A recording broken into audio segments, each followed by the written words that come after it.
What's up, everybody? It is Esoteric Nomad, and I am back with some more thoughts, guys. If anybody has been following the podcast, the recordings that I've been putting out, it's very much appreciated, guys.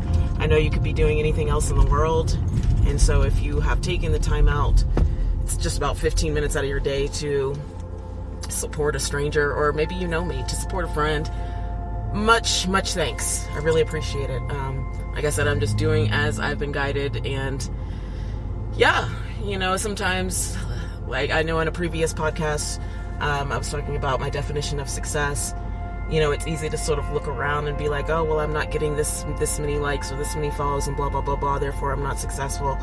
And it's one thing I've had to detach from is outside validation for how I feel. I know that I'm doing as I've been guided, and I am trusting that that God, the divine, does have a plan in store for it, and that as long as I keep doing my part, everything that is supposed to manifest will manifest. And so I appreciate y'all taking the time out to catch what I have to say. I wanted to talk a little bit today about some of my story with addiction.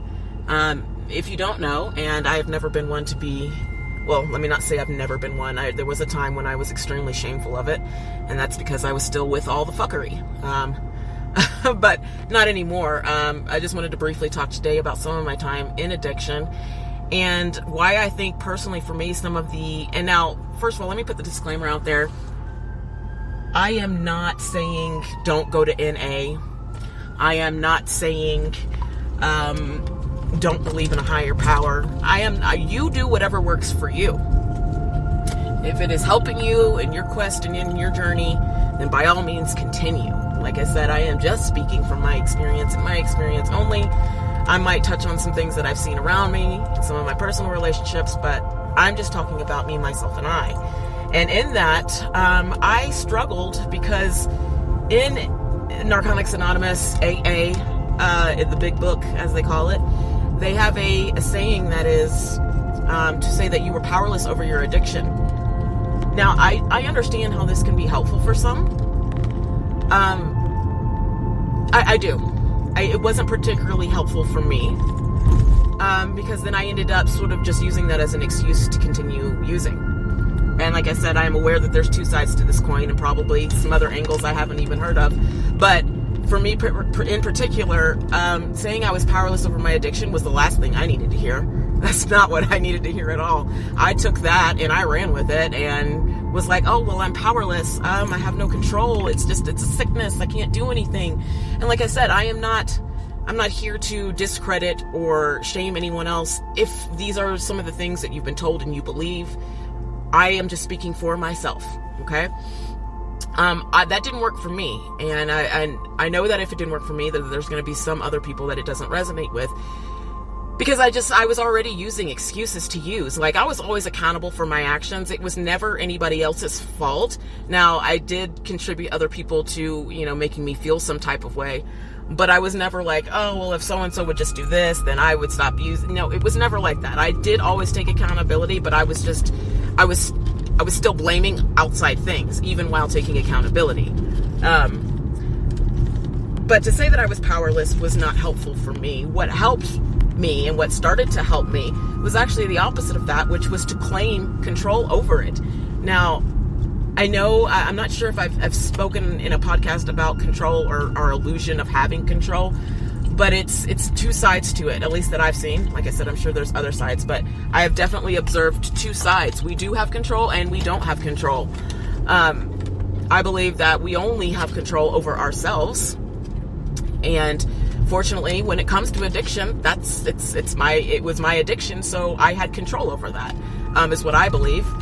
And so I had to reclaim that power. I had given up so much power to the drug. I'm depressed, and it really makes me be myself. That was the biggest lie that I told myself for a while. It brings out my true personality. Now, I believe that it might be a certain personality type that it works on to sort of use reverse psychology, but if you tell me that I don't have power over something, I'm immediately seeing it as a challenge. Not in all aspects, but in a lot. It's like it motivates me for someone to tell me I cannot do something. And so to say that, oh, well, you don't have power over your addiction, I was like, excuse me? Oh, so this drug has power over me? You know, like, I had to sort of flip it on myself. It kind of just happened organically. But I'm saying this in case, you know, there's someone out there it might work the same on. Or if you know somebody who's actively in addiction and they might have that sort of personality type, challenge them. Or maybe use some discretion before you challenge them, because that could backfire. But, you know, if you trust them, you know them good and well enough and that they might respond well to that, give it a shot. Like, sometimes we just need to be challenged in a sense. Like, I got sick of other things controlling my life. I really did. And it came down to cigarettes too. Now, presently, I do vape. That is my one thing that I have left. And here's where I'm at with that presently.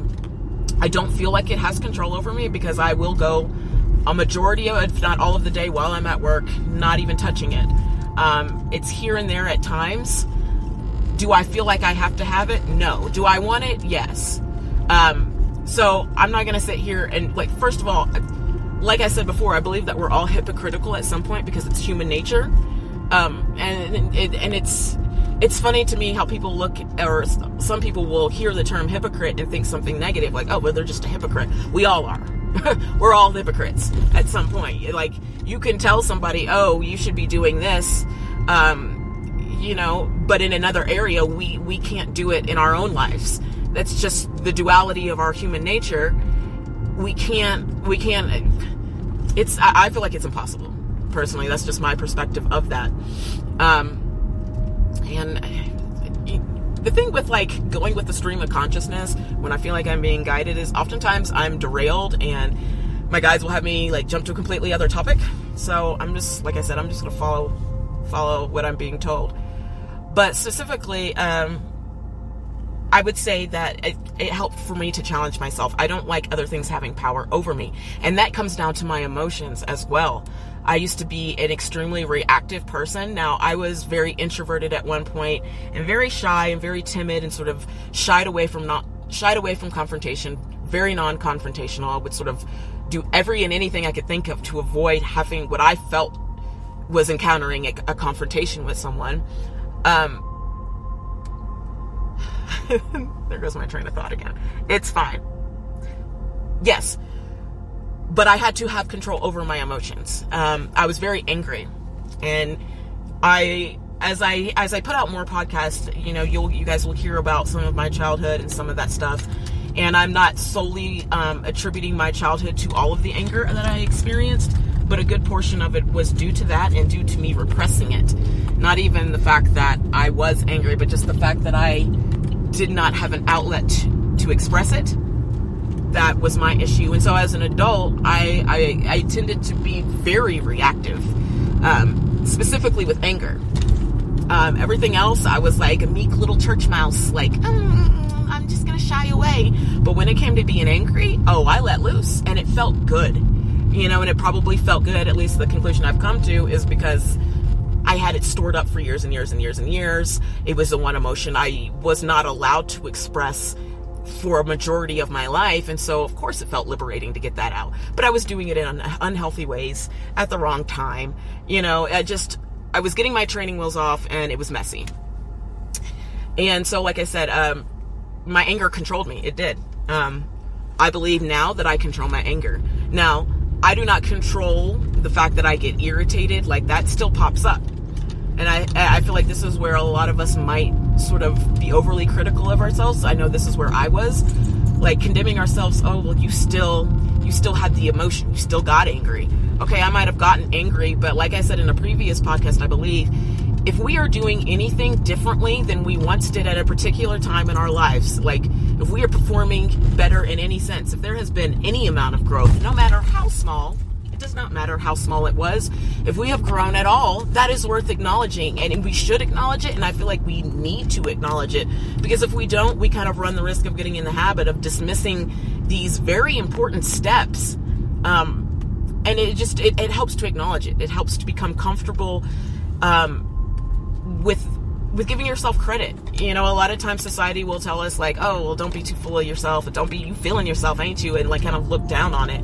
And I'm not saying being arrogant or taking it to that extreme, no, but a healthy amount of confidence, knowing that you are good at something is not bad. Saying that you are good at something is not bad. I feel like it comes back to that threefold rule. Is it true? Is it necessary? Is it kind? And in everything that we do, I feel like we should be asking ourselves this, because our ego a lot of times will justify our responses. But if we pause and ask ourselves, first of all, is what I'm about to say true? Is what I'm about to say necessary? And is what I'm about to say kind? That will help you filter a lot of reactions, a lot of unnecessary confrontation out of your life, because you're giving yourself that time to think about it. Whereas if you just go by your ego's reactions, a lot of times that will complicate things. It will just muddle up relationships. It can be messy. So yeah, I had to tell myself that I did have power over my addiction. I got tired of being controlled by so many things, and now I'm sure that there are many things in my life that still do perhaps unconsciously control me, that I haven't maybe been as aware as I should have of these aspects. I feel like we all have blind spots in our growth. I'm not saying that I am perfect by any means. I just know that I have mastered many of my previous vices. And it feels good. And in that, telling myself that, oh, you're powerless over your addiction, that was not helpful for me. I had to flip the script. And like I said, there's so many templates that we go by that work for so many people. But then it's like, well, what about the rest of the people that it doesn't work for? And then when it doesn't work for that other amount of people, we have a tendency, well, they're just too far gone, or ain't nothing I can do to help them. No, we need to stretch our boundaries. We need to re-examine so many things. This is my opinion, because we're stuck to these templates that, yes, they've worked. They've been fabulous. And also, it's time to expand that and to stretch it a little bit and to add to it, because society is evolving. So we can't expect to use, even a method that works 100% of the time. And so, yeah. I think I'm going to leave it there today, guys. I wanted to briefly say that I'm getting my blog page up and running. I'm trying not to be overly critical about it, but I wanted to create a space where these little topics that I bring up, you guys can sort of weigh in on and let me know what you think and what you want to talk about. And it'll have updates. It'll just be sort of like a one-stop shop for all of the information, everything related to Esoteric Nomad. I'm trying to consolidate my pages. I have like 2 Facebook pages right now, because this has been an ongoing thing that I've been trying to work myself, get the courage up to do. So I'm trying to consolidate everything, make it a little neater, a little tighter, and all of that good jazz. So like I said, stay tuned. Follow me on social media. I have a Facebook page. You can find me on Instagram. You can find me on TikTok. Wow, you can find me on TikTok, guys. You can find me on TikTok. And yeah, just follow me there, because I post a lot of the updates and the things that I want y'all to know beforehand, up front. I let y'all know on my social media pages for now. Feel free to send me a friend request. Let me know what you think. If there's anything you'd like to talk about personally, because like I said, I want this to be a podcast where it's just 100% transparency, and we're talking about the shit that a lot of people tend to shy away from.